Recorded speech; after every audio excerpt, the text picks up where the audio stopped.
Tātad vēlāk Baltijas valstīs izsludināja mobilizāciju, lai vāciešiem palīdzētu, bet bija jau par vēlu.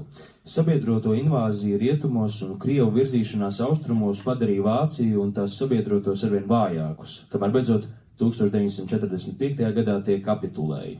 Savā sakāvē Hitlera valdība pati bija vainīga. Vācu okupantu neciešamā izturēšanās pret citām tautām un cilvēku iedalīšana dažādās kategorijās nevarēja ņemt labu galu.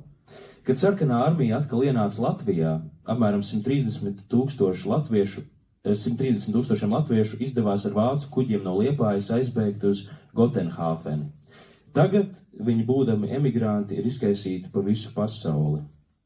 Romas viesnīca vācu okupācijas laikā tika atjaunota, un tai tika atjaunots iepriekšējais vārds, kaut gan tā ieguva citus kungus, kam bija vara tur rīkoties. Pagraba restorānu rezervēja karēviem, bet apakšstāva zāles virsniekiem. 1944. gada oktobra sākumā Romas viesnīca beidza pastāvēt. Pēc tam, kad viesnīca bija visiem kalpojusi un uzņēmusi dažādus viesus, māksliniekus, diplomātus un karavīrus, pāri palikušas vairs tikai atmiņas. Atkāpdamies vācu pionieri, Romas viesnīcu uzspridzināja. Tā pašā vietā komunisti uzcēluši citu, vēl lielāku viesnīcu, kas nosaukta Rīgas vārdā. Baltija un Rīgas pilsēta kā brīvas turistu zemes zaudējušas savu nozīmi, tāpēc rietumiem tās ir slēgtas. Mazais Jā, visa dzīve Baltijas dzimtenē pirms kara bija kā skaists sapnis, kas diemžēl pārāk ātri beidzās. Rīga.